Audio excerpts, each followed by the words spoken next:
Bismillahirrahmanirrahim. Assalamualaikum warahmatullahi wabarakatuh. Waalaikumsalam warahmatullahi wabarakatuh. Apa kabar semuanya, Nak?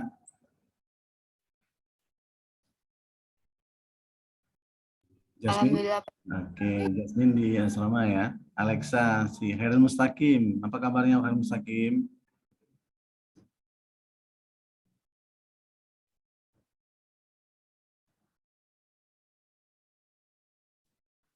Deng, apa kabarnya, Deng?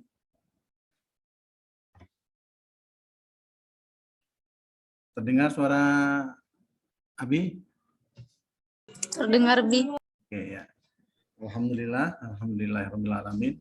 Wassalatu wassalamu ala asyrofil anbiya'i wal mursalin wa ala alihi washabihi ajmain. Sebelum kita mulai, mari kita berdoa agar kita selalu sehat dan Allah berikan kita kekuatan dan kesehatan, dan juga tidak lupa untuk keluarga Bapak Alur Tanjung dan keluarganya. Berdoa mulai.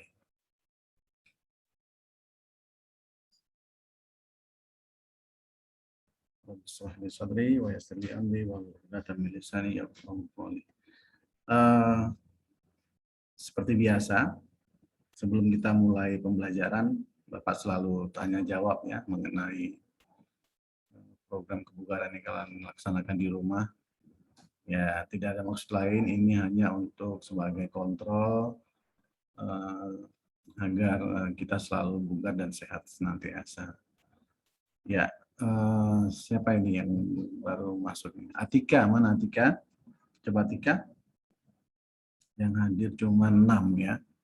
Atika.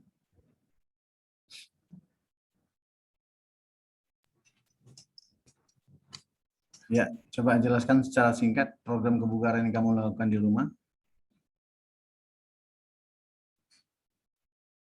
Atika, dengar suara Bapak? Putus-putus, Bi. Putus. Ya, coba jelaskan Atika apa program kebugaran yang dilakukan di rumah.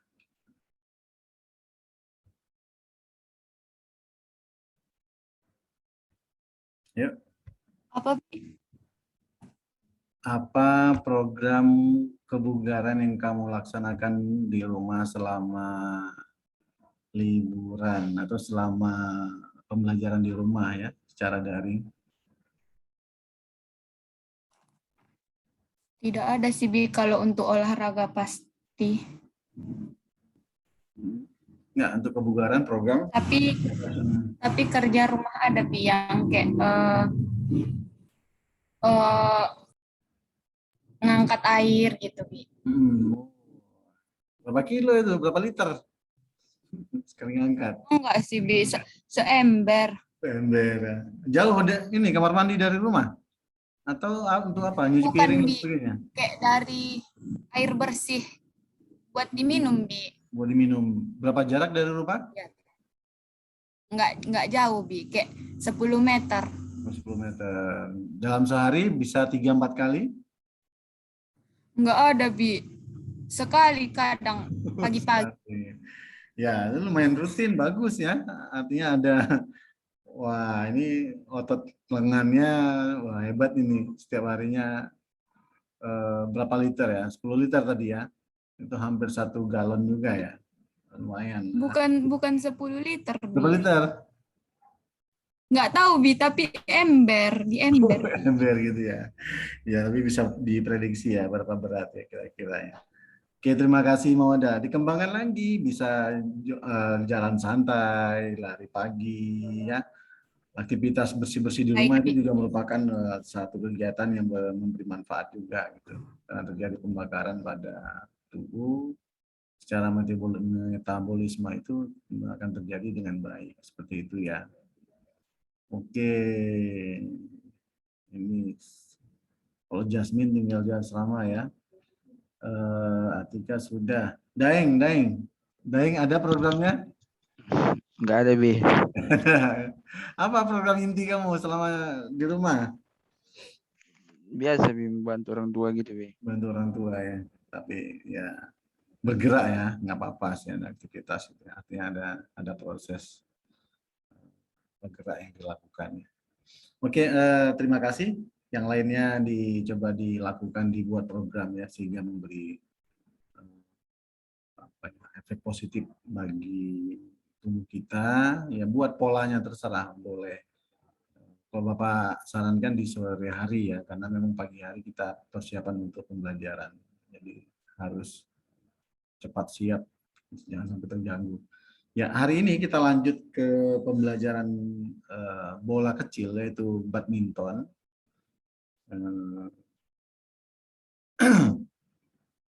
Termasuk KD 3.2 ya, 3.2, 4.2 untuk prakteknya.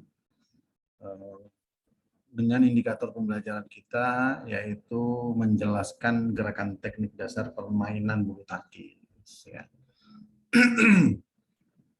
Nah, ini juga merupakan kabar gembira ya. Hari ini, kemarin apa yang ada di antara kalian yang menonton Piala Thomas? Daeng nonton? Enggak, Bi. Ya, kita termasuk juara ya. Juara umum kita Iya, untuk Bi. Piala Thomas. Bisa direbut kembali. Sudah sekian tahun lamanya Piala Thomas di tangan lawan ya. Dan kemarin alhamdulillah berhasil atlet bulu tangkis Indonesia mengambil kembali Piala Thomas. Nah, ini merupakan prestasi. Ini seperti yang Bapak pernah sampaikan di awal di pertemuan minggu lalu. Bulu tangkis ini merupakan satu olahraga unggulan untuk Indonesia khususnya, apalagi Indonesia memiliki banyak pemain-pemain yang unggul ya sejak dari dulu, seperti siapa Rudi Hartono, Lim Swee King dan sebagainya ya, Taufik Hidayat. Hari ini makin berkembang, makin baik, dan ini merupakan olahraga yang viral dan merupakan olahraga yang merakyat ya. Asalkan punya raket bisa main gitu ya, punya raket dan punya bola. Nah, hari ini kita lanjut. Kemarin di pertemuan pertama ya sedikit kita mengenal sejarah ya. Kalau kita kenal sejarah perkembangan olahraganya, kita insya Allah akan cinta sama olahraganya ya, suka gitu ya. Apalagi ini merupakan juga satu olahraga unggulan di Indonesia. Hari ini kita masuk ke teknik ya. Kemarin sempat kita akhiri pembelajaran kita dengan belajar bersama tentang teknik dasar memegang raket. Itu sudah kita lakukan. Hari ini kita masuk ke teknik dasar dalam permainan. Teringat di pertemuan yang lalu, Daeng yang bertanya tentang batas maksimal ketinggian awal servis itu ya Daeng ya? Iya, Bi. Salah paham mungkin ya. Jadi ketika kok masih dipegang oleh tangan, nah itu jarak antara lantai 0 ya untuk lapangan badminton dengan ketinggian bola ketika dipegang itu berapa tingginya. Nah, itu yang Bapak ngerti, yang harusnya pertanyaan seperti itu ya. Kemarin jawaban Bapak bukan seperti itu karena memang pertanyaannya apakah ketika bolanya terbang gitu setelah diservis gitu.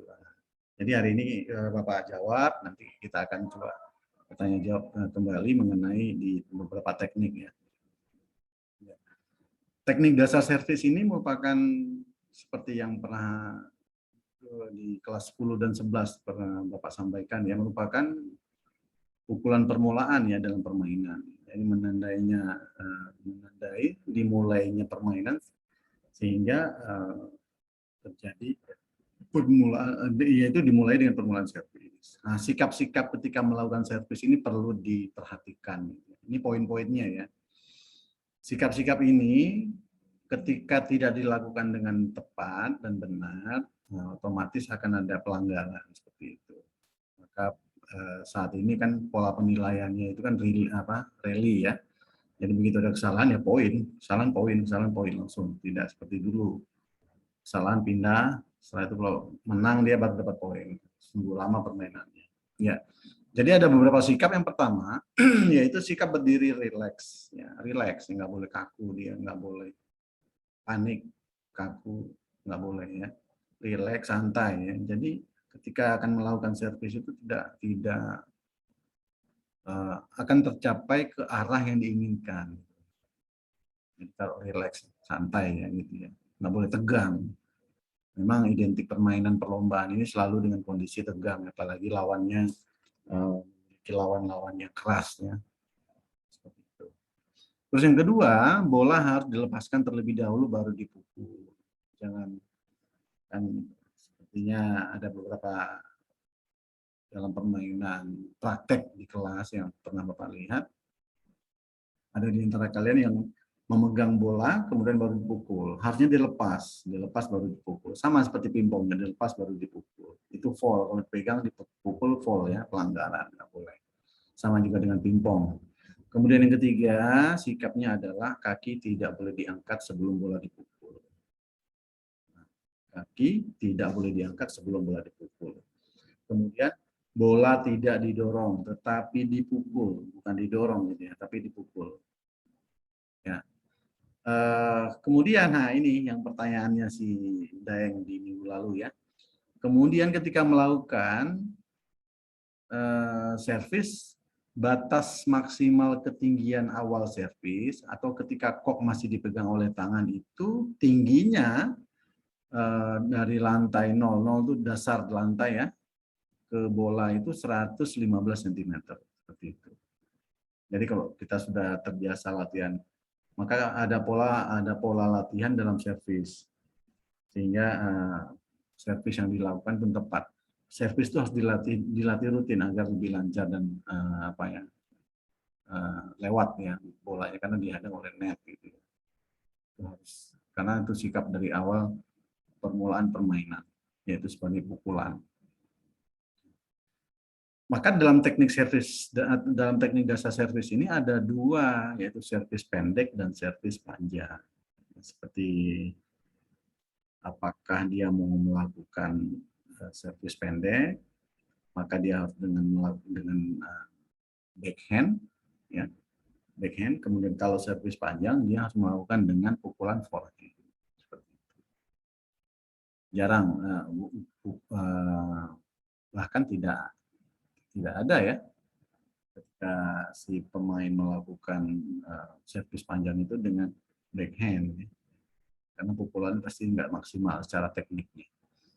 Kalau servis pendek memungkinkan.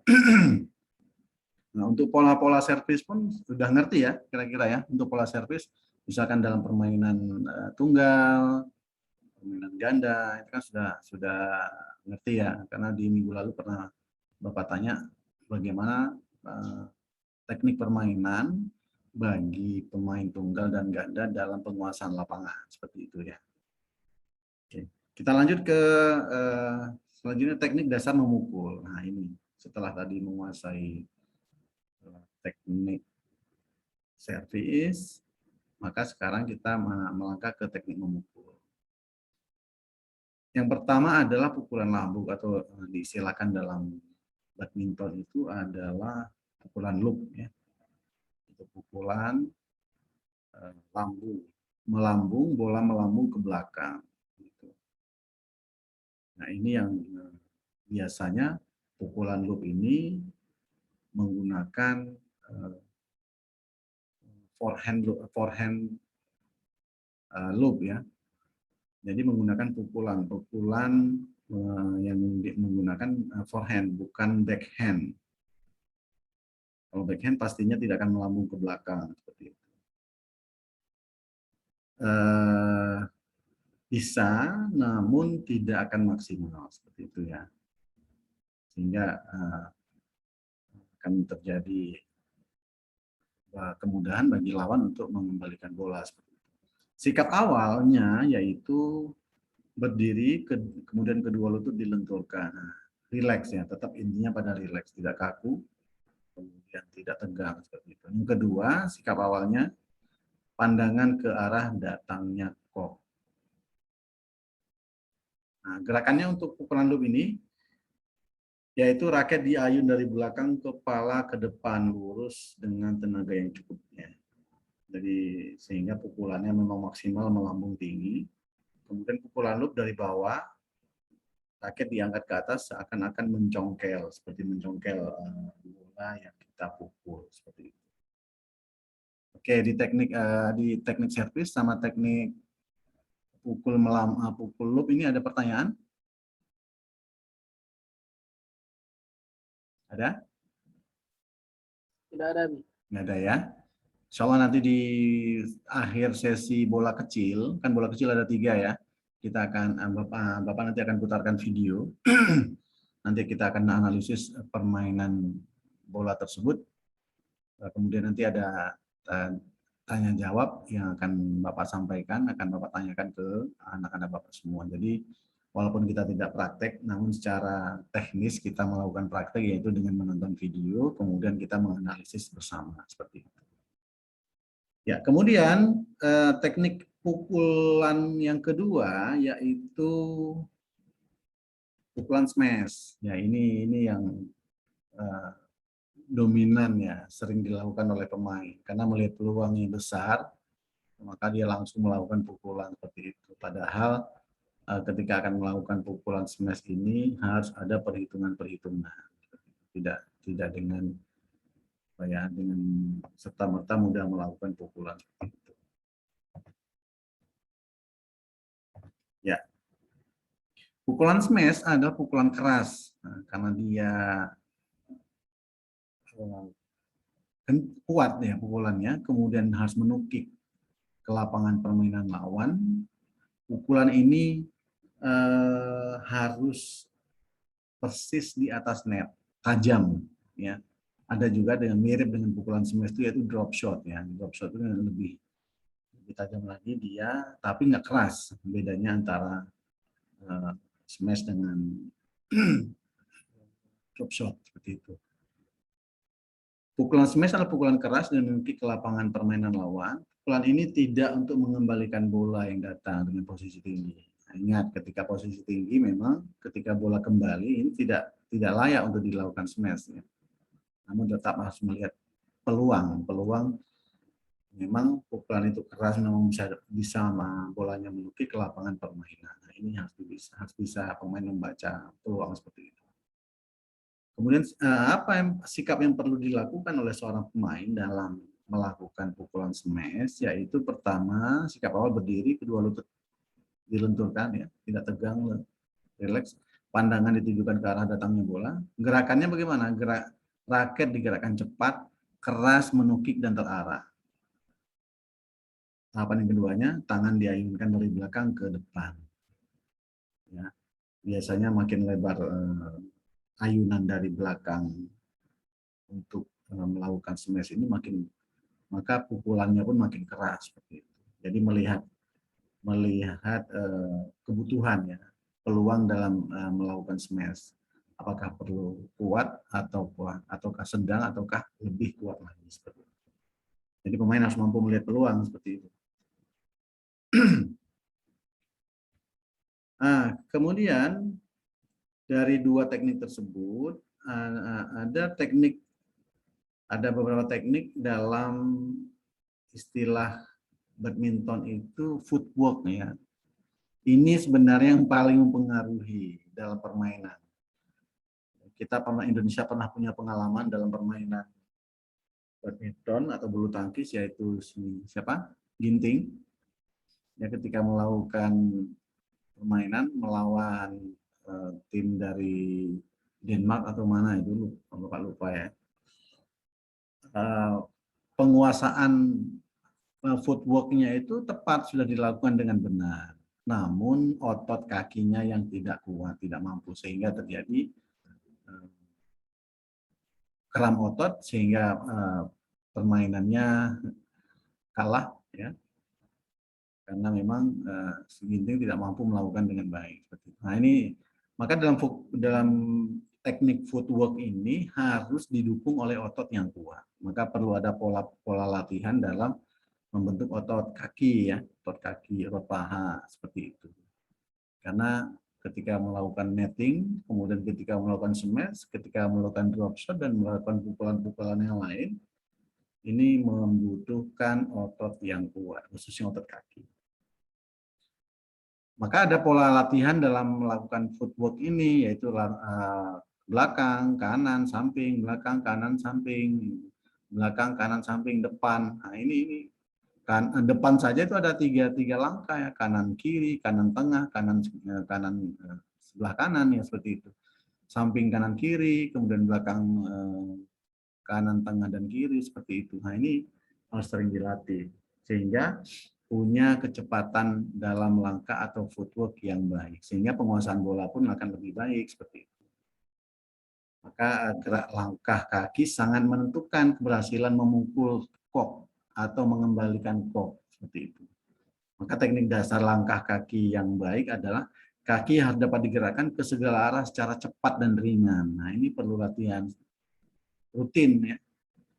Kemudian berdiri selalu pada ujung kaki. Sikap ini memudahkan kaki bergerak cepat. Nah, berdiri jangan menapakkan seluruh kaki. Maka tapakan kakinya itu agar mudah maka selalu pada ujung kaki. Jadi biar lebih cepat. Sama seperti lari sprint 100 meter. Coba lihat. Mana ada tapakan kakinya itu full di atas lantai, di atas tanah itu ya. Dia tetap menggunakan pada ujung kaki itu bisa agar lebih agar larinya lebih cepat seperti itu. Kemudian tahapan selanjutnya adalah saat mengembalikan bola di depan net, kaki kananmu berada di depan dan sebaliknya pada waktu memukul bola di belakang, kaki kananmu di belakang. Nah, ini triknya, trik. Kalau salah langkah maka pastinya akan pencapaian bola dan pengembalian bolanya akan terkendala, lambat pastinya. Tahapan yang terakhir, langkahmu harus diatur seefisien mungkin. Nah ini, agar pastinya kenapa efisien? Agar otot kaki dan paha itu tidak lelah cepat, sehingga mengakibatkan kram kaki. Langkah yang panjang lebih baik daripada langkah kecil-kecil atau langkah-langkah yang pendek-pendek. Seperti itu ya. Ada pertanyaan? Daeng? Mustaqim? Enggak, Bi. Nggak ada ya. Kita lanjut ya. Lanjut, Bi. Oke.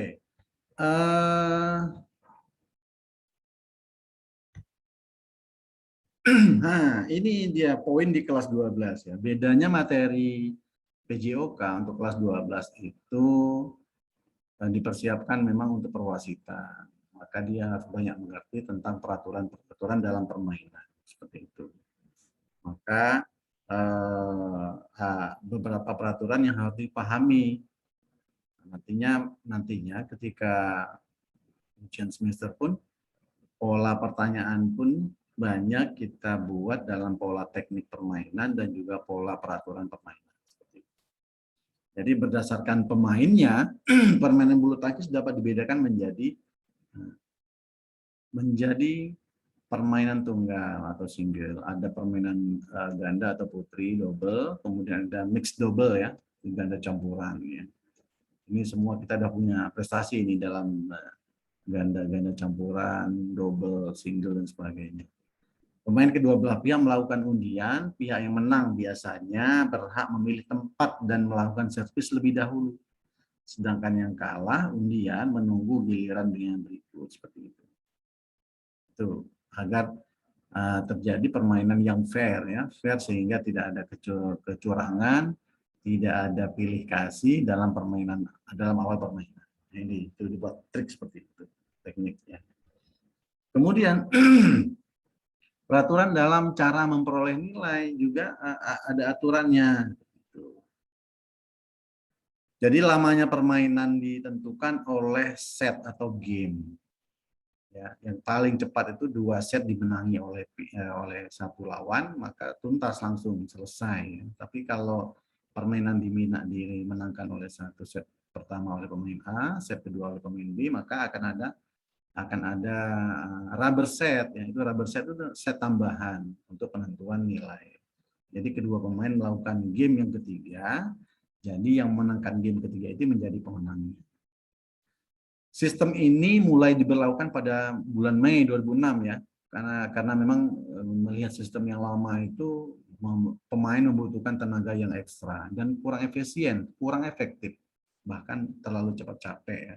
Karena begitu A melakukan servis, mati bola di A, maka bola pindah, dimainkan oleh B.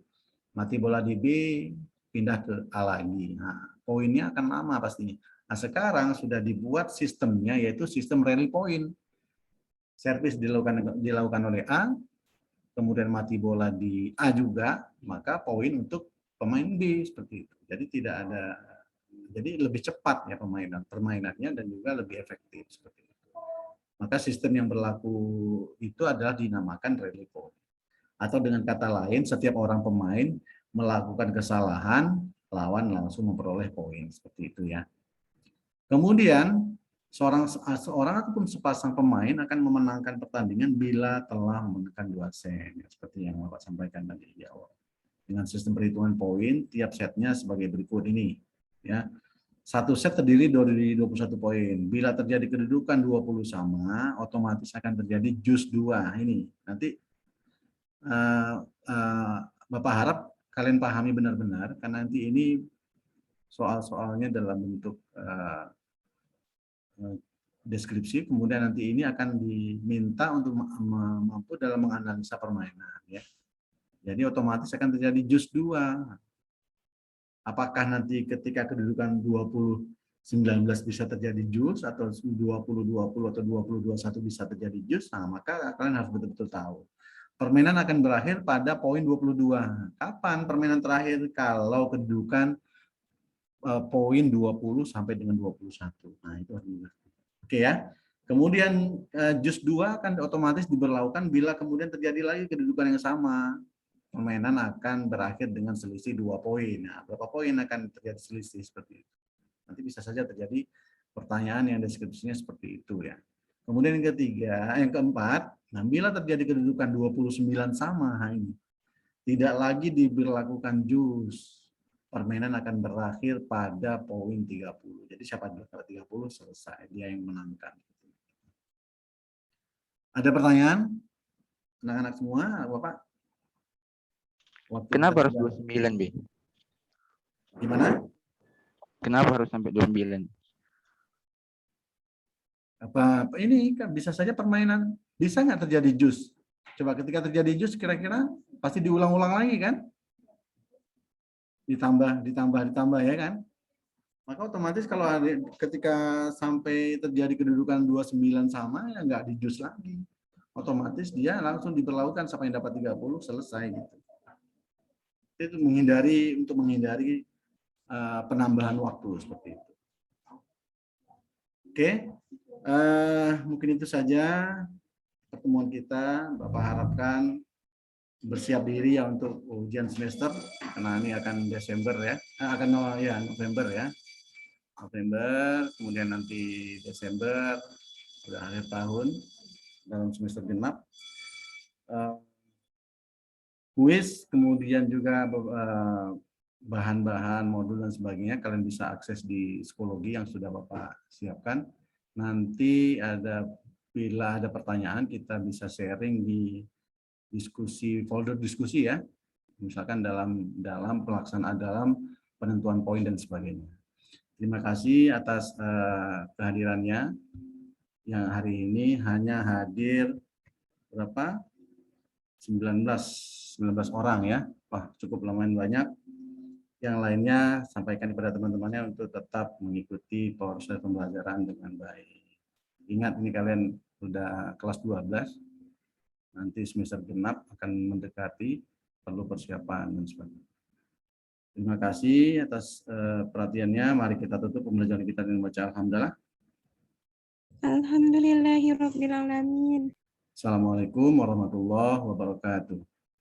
Waalaikumsalam warahmatullahi wabarakatuh. Thank you, Bi. Sama-sama.